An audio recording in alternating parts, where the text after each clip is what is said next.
दोस्तों नमस्कार, सत्य वचन में आपका स्वागत है। दोस्तों हम लेके आ गए हैं होली विशेष एपिसोड 9। दोस्तों एपिसोड 9 में अब तक मैंने जितना भी होली की बातें बताई हैं, ऐतिहासिक चीजें बताई हैं होली की, उन सब का खुलासा प्रमाण के साथ करने वाला हूं। ये वीडियो पूरा देखिएगा, हो सकता है कि 5 से 10 मिनट का ये वीडियो हो जाए, क्योंकि बहुत सारी चीजें इसमें समाहित करना है ताकि ये प्रमाणित हो सके कि ये जो मैं बताया हूं वह ऐतिहासिक आधार पे ही बताया हूं, अपने तरफ से फेक नहीं बताया हूं। आइए देखते हैं होली विशेष एपिसोड 9। दोस्तों हिरण्यकश्यप भारत के मूल निवासी राजा थे और इनको मारने वाले आर्य विदेशी मनवादी लोग थे। इस बात की पुष्टि कई महापुरुषों और कई इतिहासकारों, साथ ही कई आदिवासी कबीलों और जनजातियां करती हैं। ऐसी जनजातियां जो आज भी राजा बलि, राजा महिषासुर, राजा हिरण्यकश्यप आदि को अपना पूर्वज मानती हैं, और ये जनजातियां इनका पूजा आज भी किया करती हैं और होली नहीं मनाते। ये जनजातियां होली नहीं मनाते हैं, इसका बहिष्कार करते हैं। इसमें से कौन कौन सी जनजातियां हैं? गोंड जनजात, संथाल जनजात, कोरकू जनजात और झारखंड के असुर समुदाय की जनजातियां। ये जो जनजातियां हैं ये पूरे भारत में विद्यमान हैं, बहुत सारी जगहों पे। तो इन सभी के पास ये प्रमाण है कि ये हिरण्यकश्यप वगैरह, राजा बलि और महिषासुर जैसे महापुरुष ये भारत के मूल निवासी और इनके पूर्वज हैं। ये लोग खुद अपना बताते हैं।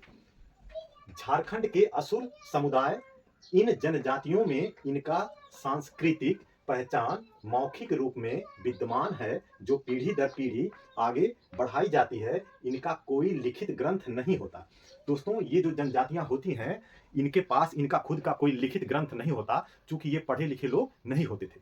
तो इनका अपना सांस्कृतिक विरासत आखिर आगे कैसे जाती है? तो सिर्फ मौखिक रूप से जाती है। जैसे एक पीढ़ी अपने पूर्वजों की कहानी बता दिया, वह अपने अगले पीढ़ियों को बताएगा। ऐसे ऐसे पीढ़ी दर पीढ़ी ये कहानियां आगे बढ़ती आ रही हैं, और ये सभी कहानियां इन सब चीज को प्रमाणित करती हैं कि हिरण्यकश्यप एक राजा थे, कोई राक्षस नहीं थे, इनके पूर्वज थे, और इनको मारने वाले जो है आर्य विदेशी लोग, मनवादी लोग थे। इनकी कहानियों में राजा बलि, राजा महिषासुर, राजा हिरण्यकश्यप को अपना पूर्वज मानते हैं, और इनको मारने वालों को आर्य विदेशी मानते हैं।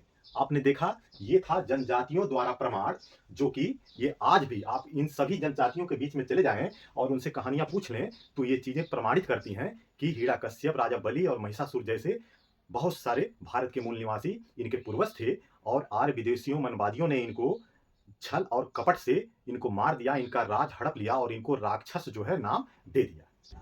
दोस्तों इसमें अब तक आप जाने कि बहुत सारी जनजातियां जो है हिरण्यकश्यप, असुरों, दैत्यों को अपना पूर्वज मानती हैं, और देवताओं और जो ये आर्य थे इन सब को आर्य विदेशी मानते हैं। लेकिन इतना ही नहीं है, बहुत सारे लेखक, बहुत सारे विद्वान भी हैं जिन्होंने देवताओं को आर्य विदेशी माना, और जो है भारत के मूल निवासी राजाओं, राक्षसों, दैत्यों को मूल निवासी राजा माना। आइए देखते हैं इसमें कौन कौन से विद्वान, कौन कौन से लेखक इसकी मान्यता देते हैं। ज्योतिराव फुले अपनी किताब गुलामगिरी में लिखते हैं कि ये जो असुर हैं, ये जो हिरण्यकश्यप हैं, ये सब भारत के मूल निवासी हैं। राजा बलि, महिषासुर, ये सब भारत के मूल निवासी हैं, और इनके मारने वालों को आर्य विदेशी नाम से उन्होंने भी अपनी किताब में जिक्र किया है। पेरियार ईवी रामास्वामी, इन्होंने भी ये बातें स्वीकारी हैं कि जो भारत के मूल निवासी हैं, जिनको असुर, राक्षस, दैत्य आदि नामों से प्रचलित कर दिया गया, और इन सब का जिम्मेदार आर्य विदेशी ही था। थॉमस ट्राटमैन यह अपनी किताब में लिखता है कि जो राक्षस ये सब थे, ये सब भारत के मूल निवासी के नाम से जाने जाते हैं, और जो देवता कहे जाते हैं, ये जो है आर्य विदेशी के नाम से कहे जाते हैं भारत में। यह अपने पुस्तक में जिक्र किया है।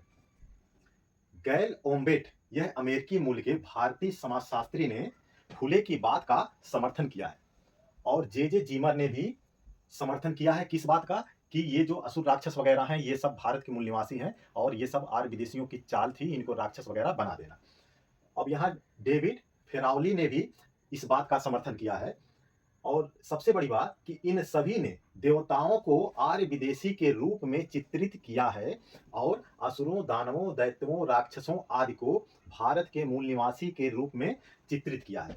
तो दोस्तों इन सब की किताबें जब आप पढ़ेंगे तो आपको पता चलेगा कि जो भारत के मूल निवासी थे, जो महाबली थे, चाहे राजा बलि हुए, चाहे महिषासुर हुए, चाहे हिरण्यकश्यप हुए, चाहे हिरण्यक्ष हुए, या बहुत सारे अभी राजा हैं, जैसे जरासंध हुए, बहुत सारे राजा, जो भारत के मूल निवासी हुआ करते थे और आर्य विदेशियों के मनवादियों के द्वारा इनका वध किया गया। चूंकि वह अपनी सत्ता स्थापित करना चाह रहे थे, इनको मजबूर कर रहे थे कि उनकी चमत्कारिक दैविक सत्ता को अपना लें और उनके शरण में आ जाएं। लेकिन ये बहुत ही गौरवशाली व्यक्ति थे। इन्होंने आर्य विदेशियों की सत्ता स्वीकार नहीं किया और उनसे लड़े और अंततः मारे गए उनके छल और कपट के द्वारा।